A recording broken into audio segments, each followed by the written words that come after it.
Hi, I'm Helen Bauer, and this is the Heart of Hospice podcast.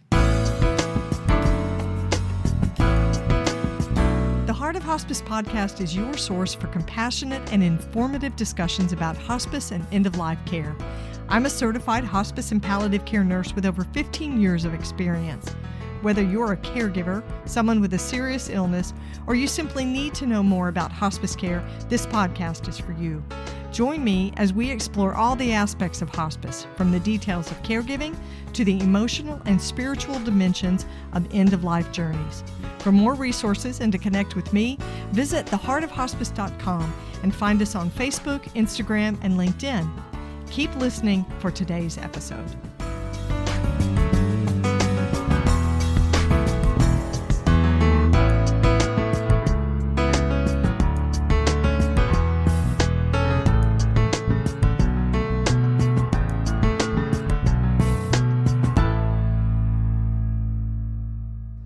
This is the Whole Care Network.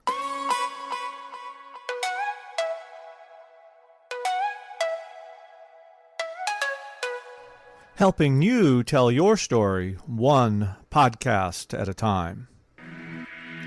Content presented in the following podcast is for information purposes only. Views and opinions expressed in this podcast are solely those of the host and guest and may not represent the views and opinions of the Whole Care Network. Always consult with your physician for any medical advice, and always consult with your attorney for any legal advice. And thank you for listening to the Whole Care Network.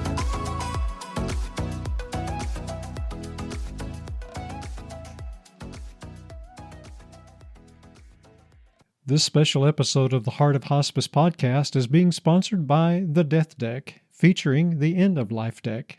The End-of-Life Deck is used by many healthcare providers as a casual way to help start conversations about end-of-life wishes. It helps people communicate what matters most to them. To learn more about the EOL deck, visit thedeathdeck.com. Today's special episode is part 3 of our 4-part series featuring hospice educator Barbara Karnes. Barbara Karnes' hospice career has spanned over 40 years. Her book, Gone From My Sight, is now an industry standard for explaining the death and dying process. It's also known as the Little Blue Book and has sold over 40 million copies around the world. Barbara is the expert that end-of-life workers go to for guidance and leadership. You can find all of her resources, her blog, and her products at bkbooks.com. In today's interview, Barbara shares the twists and the turns that brought her into hospice, including some rather unusual career decisions and a chance meeting with another hospice professional. She tells me what she's hearing from end-of-life professionals these days about the work challenges they face, and then she shares her wishes for all of her friends and colleagues working in end-of-life care. Barbara's website is bkbooks.com. You want to go in there, subscribe to her blog, and check out her resources. So get ready for a great conversation. There's a lot to learn.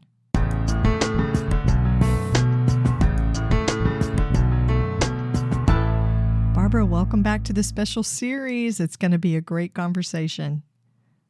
I am so excited about it. And in November, oh, for goodness sakes, it's really exciting. I know. November is, for hospice people, the big thing.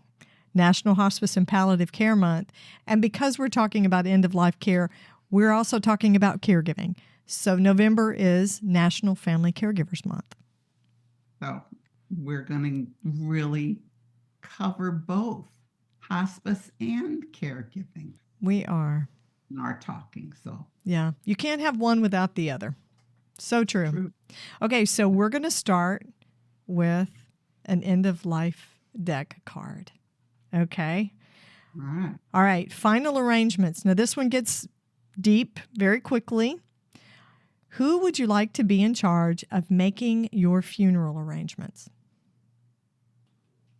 I want my entire family to sit down and decide what will have meaning for them.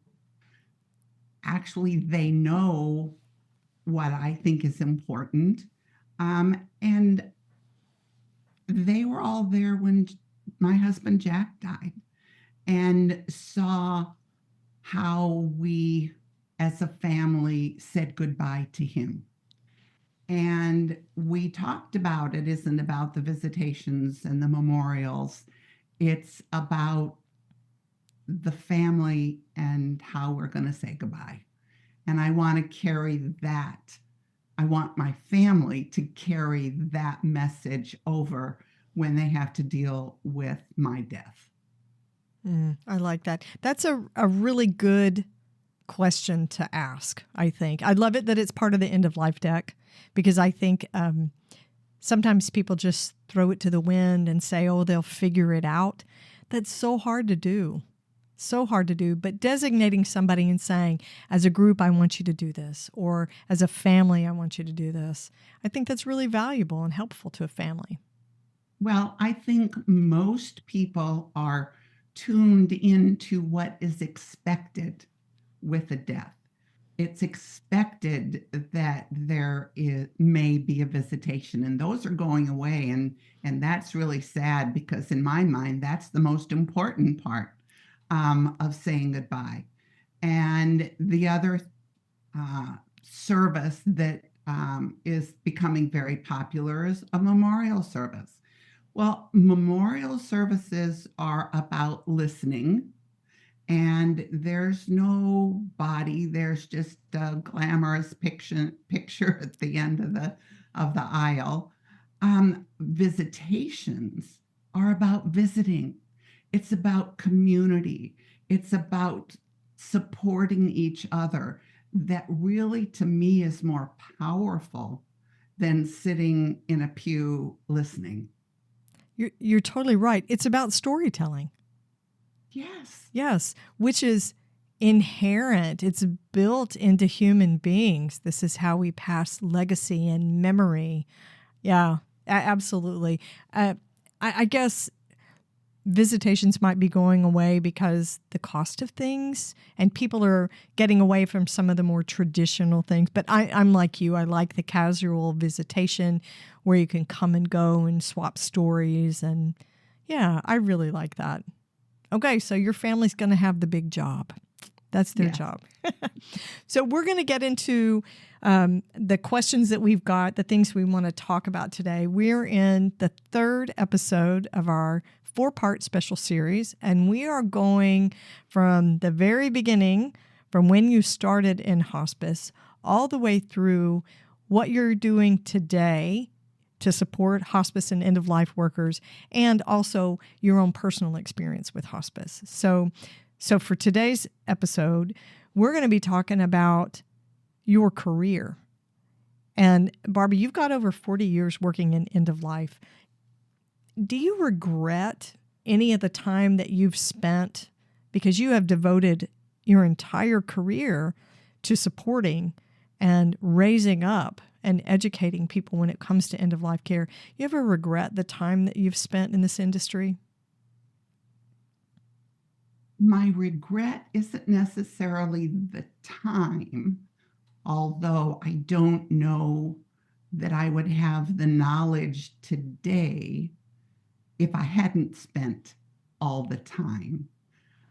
But all that investment in time took away from my family time. And there lies the regret, in that Jackie was in, third or fourth grade, my youngest child.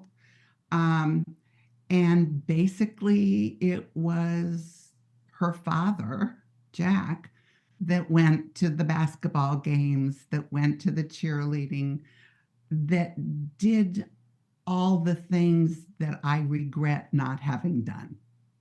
And that's the big one. You know, that's really relatable for a lot of people who work in end-of-life care, because the way our schedules are set up, people don't die on a schedule. It's not an 8 to 5. It's not even a 7A to 7P schedule. Our schedules are crazy. We go when and where we get called out. And if that means you're going on Christmas Day, then yes, you leave your kids. And if that means you get called out on the day that your child has a birthday party or a soccer game, then yes, that means you leave and you go to someone else's family to help provide that care.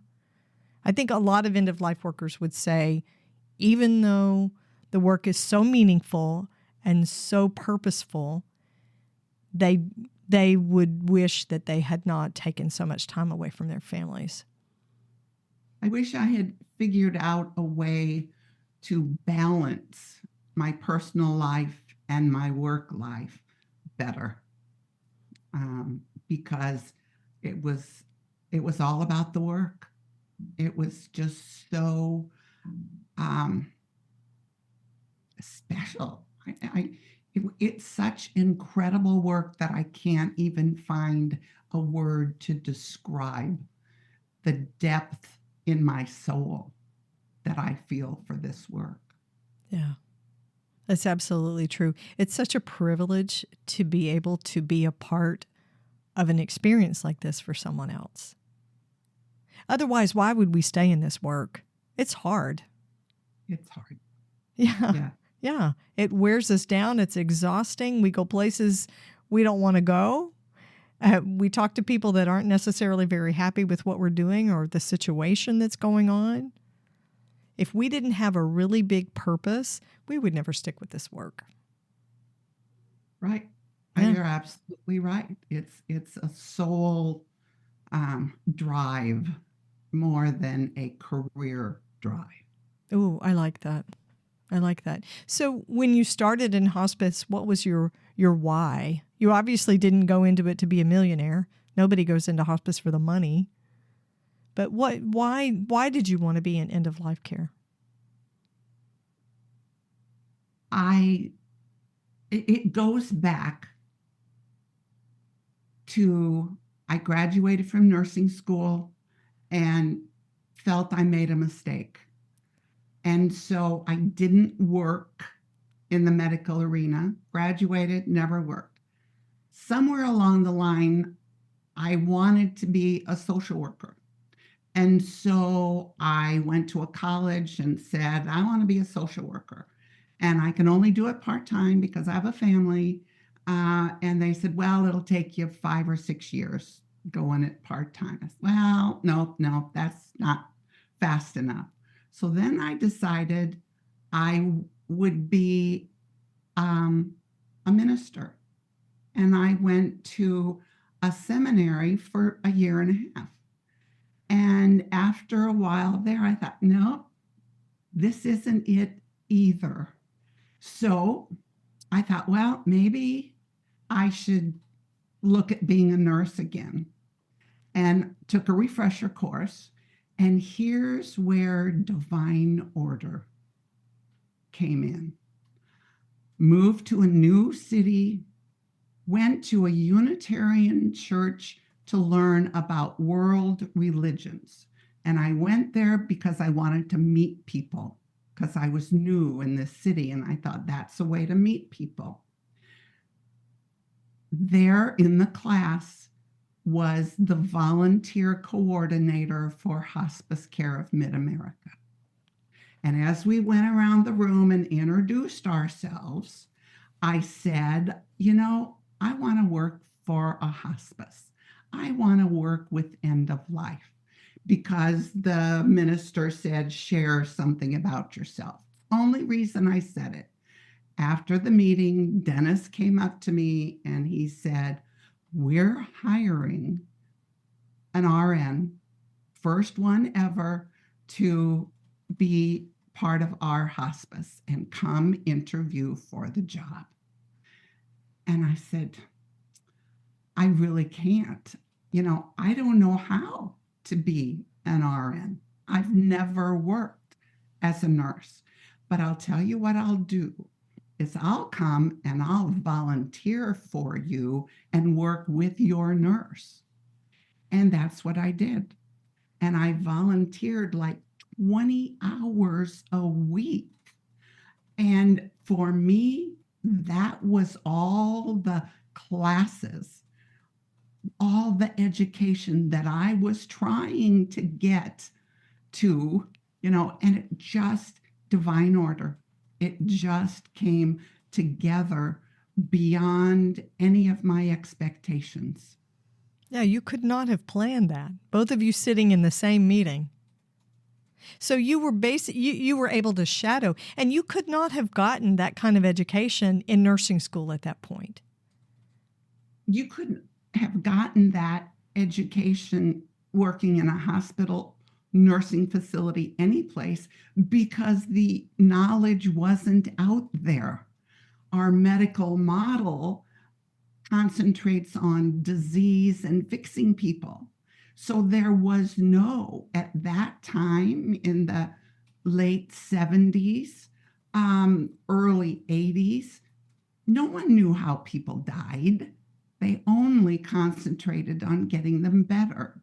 And so that the school for all of us in the hospice arena was being with people when they were dying in the months, weeks, days, hours, and minutes. That was school because no one knew out there in the medical arena or even non-medical arena what dying was like. And so that was the 5 years of direct patient care before I got into administration. Those 5 years were the equivalent of me going to school for 5 years on end of life. You know, maybe in other industries, they would say, well, 5 years isn't that long. As a hospice nurse, 5 years is a very long time. Burnout for what we do is very short. So 5 years dedicated into learning bedside care and learning hospice care, that's a very long time. It is. And all of us in that time frame learned so much. We developed the foundation for end of life care today.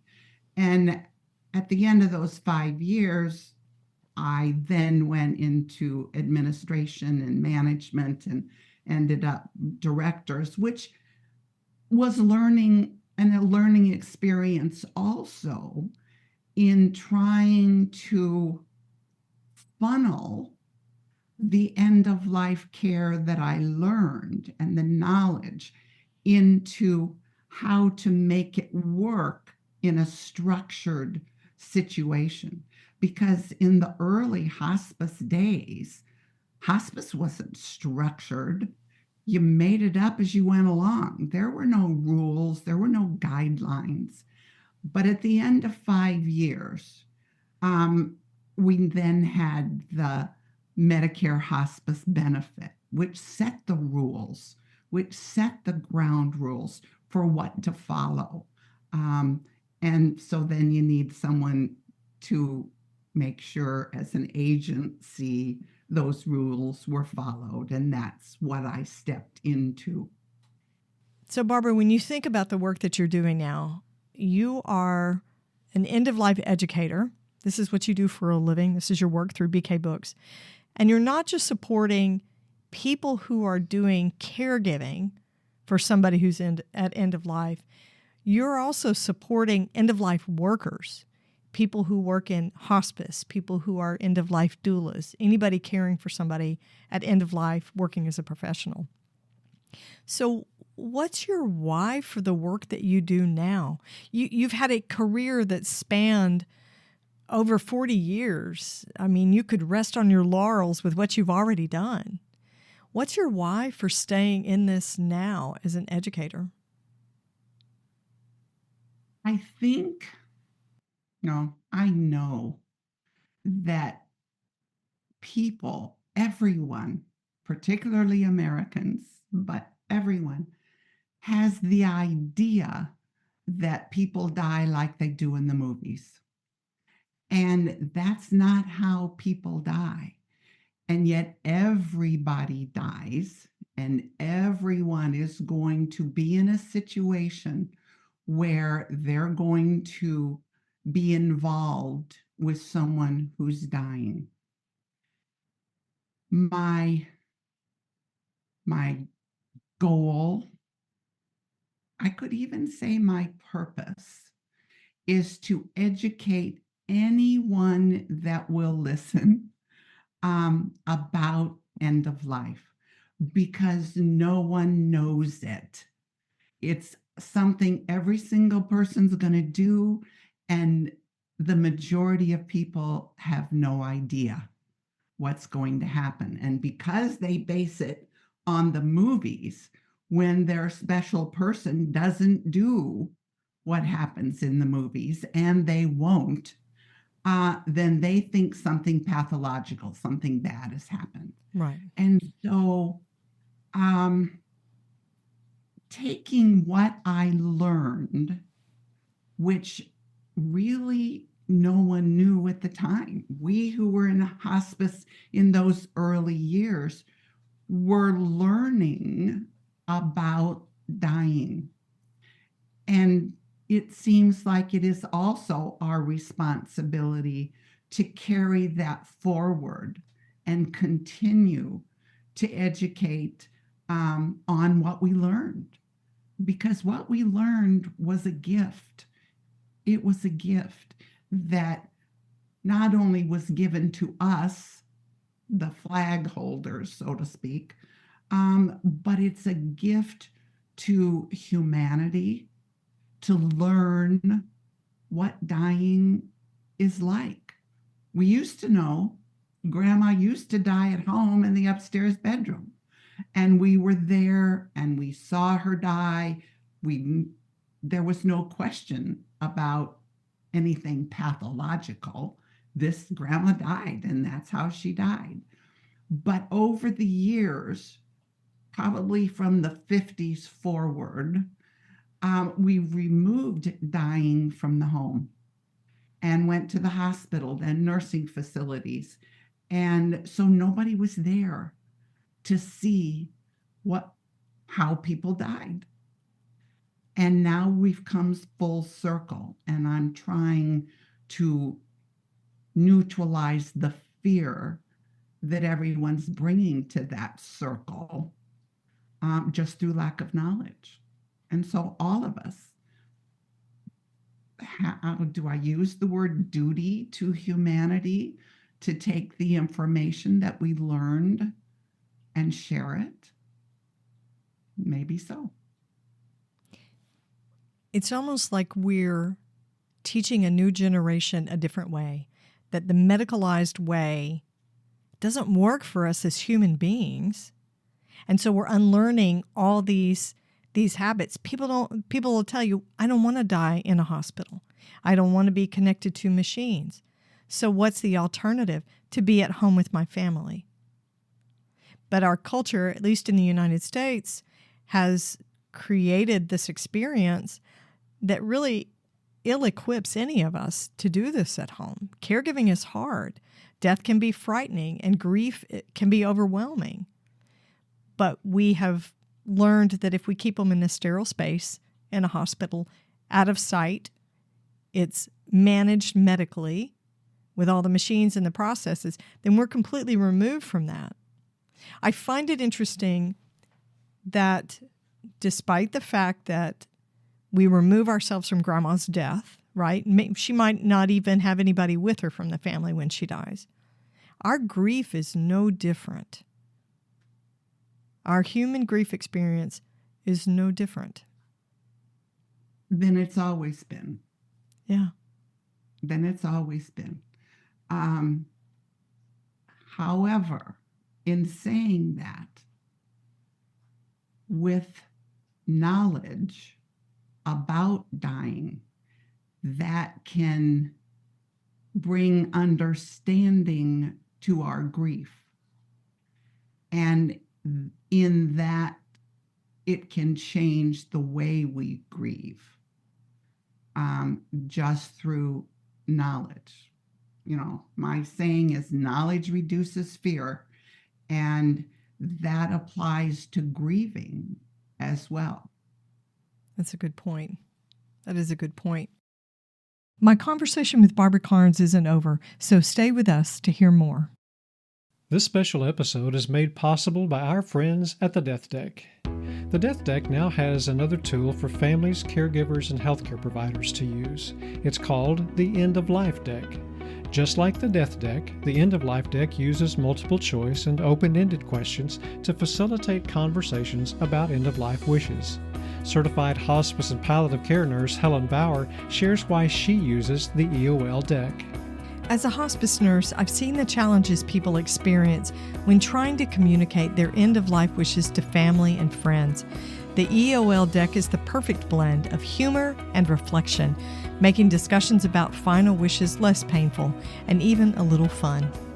The EOL deck can be used by social workers, chaplains, nurses, and end-of-life doulas. To learn more about the EOL deck and to purchase this helpful conversation starter, visit thedeathdeck.com. So you have one of the most widely utilized resources, a booklet called Gone From My Sight.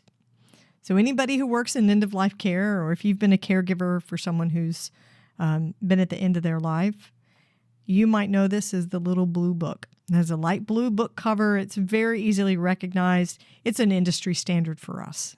And you wrote that years ago, and now it has sold over 40 million copies around the world. Congratulations for this, Barbara. I mean, it's amazing. It's an amazing thing. I have taught my families at the bedside from Gone From My Sight so many times when I was working in the field.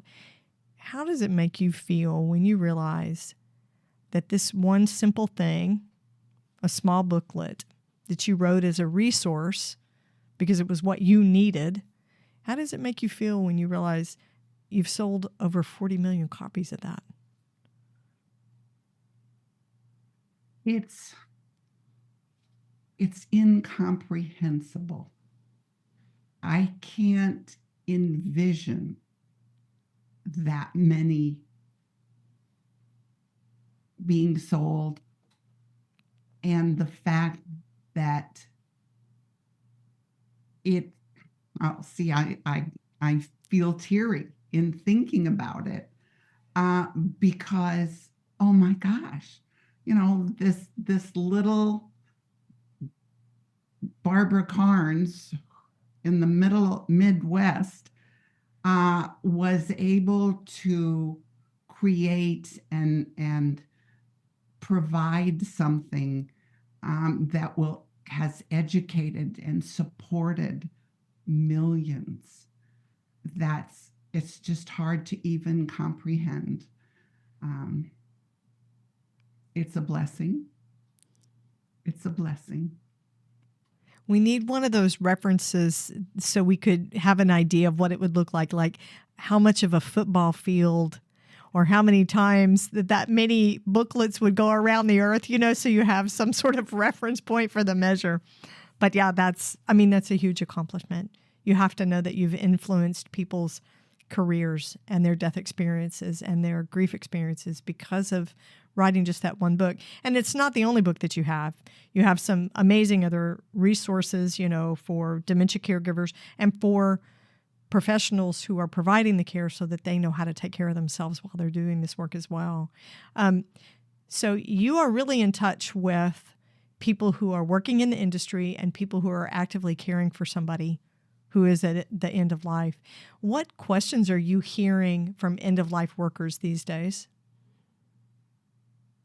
End-of-life workers, their biggest challenge today is time.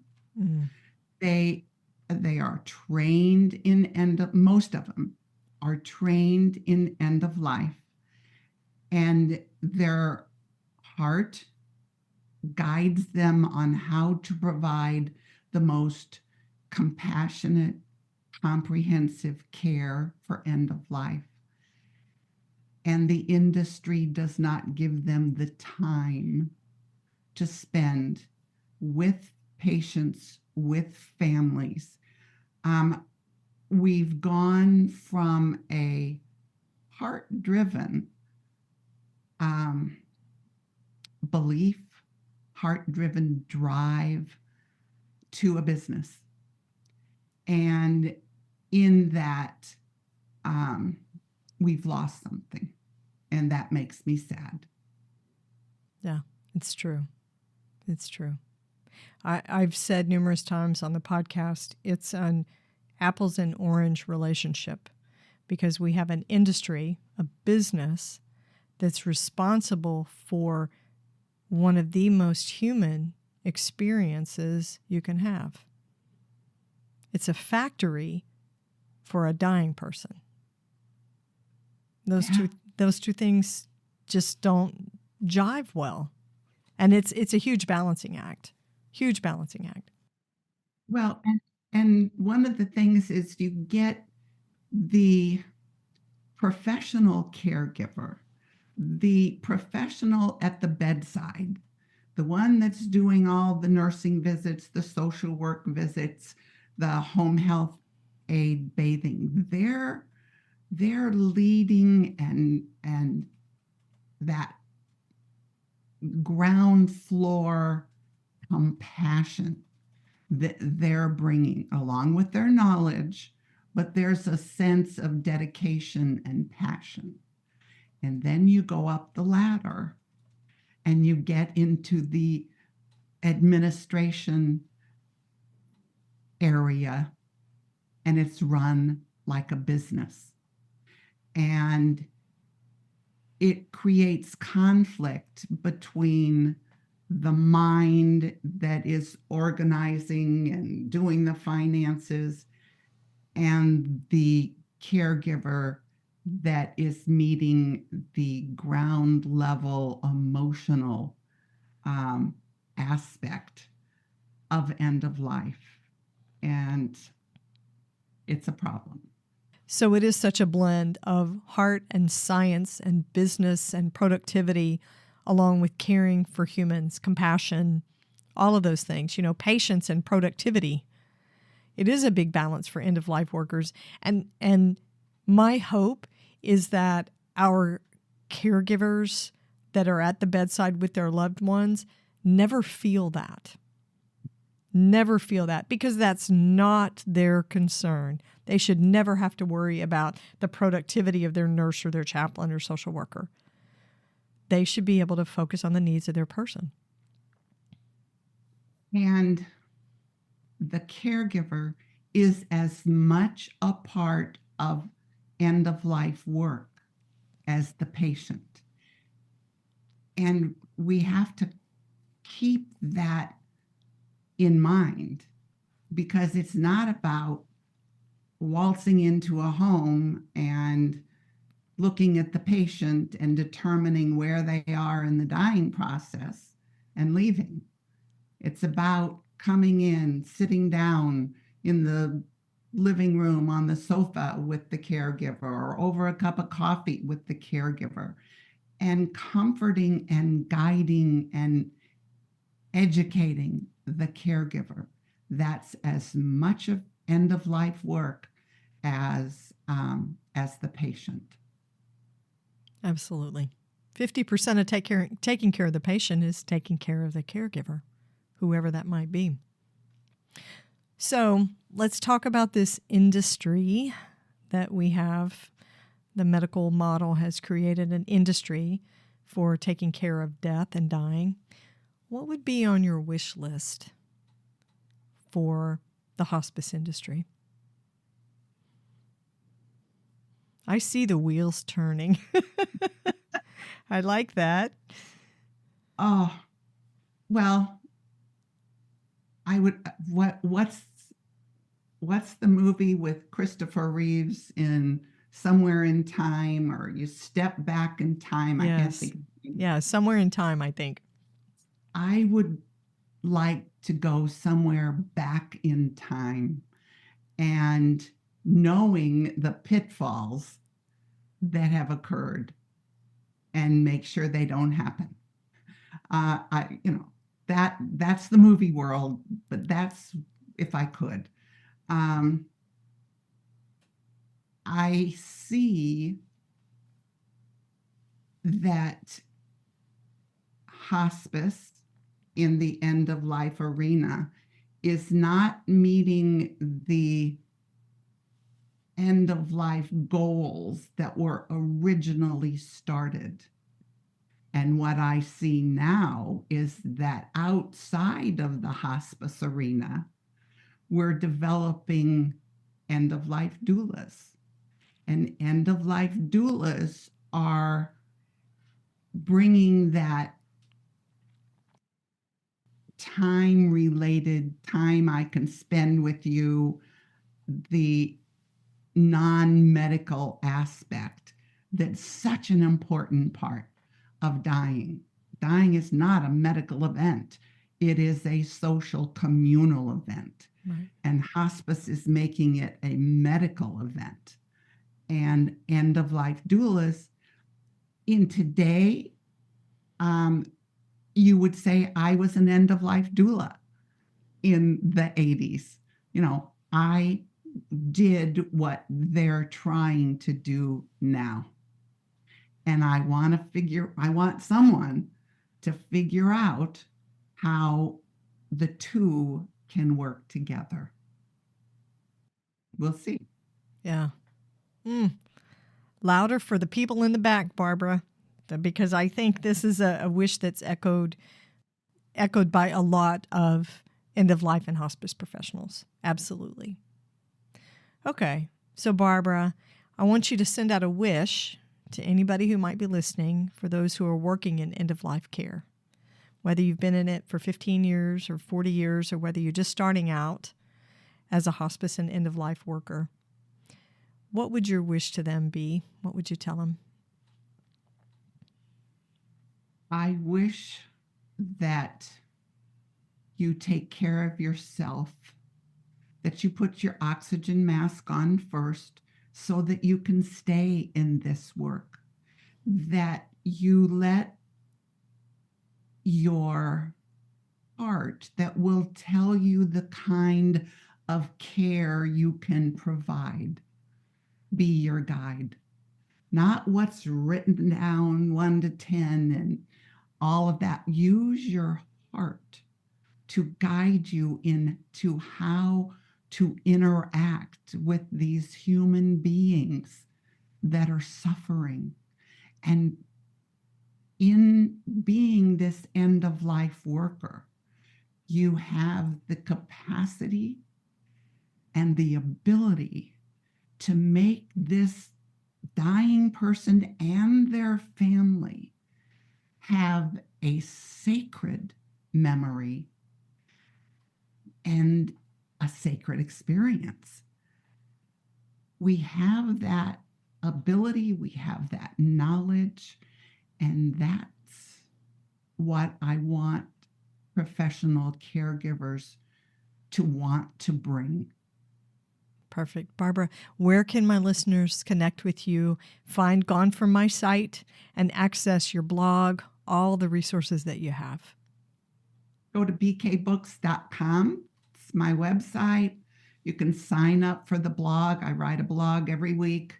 In fact, I was told yesterday I've got to get busy, got to write some more. So go to the website. That's where all the material is. You can read every blog I think I've ever written. So the thing with that is, if you are a caregiver and you think, well, I wonder about pain management, you can go to the blog, type in by search pain management, and there'll be a whole bunch of blogs you can read that you can educate yourself. And that, I think, is an important part of the website, is all the knowledge that's on there, as well as you can order anything I've got. Awesome. So bkbooks.com. Barbara, thank you again. It's like a family reunion when you're on the show. Always special to be here.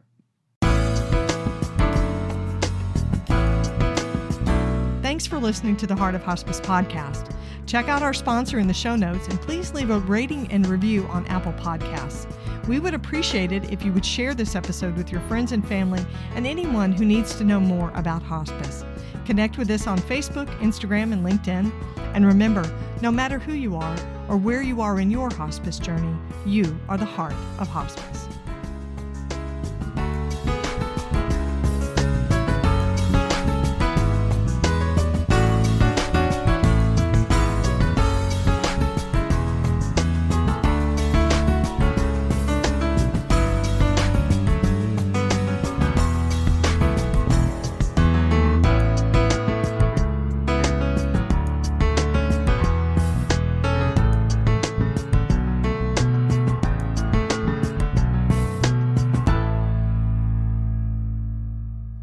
This is the Whole Care Network.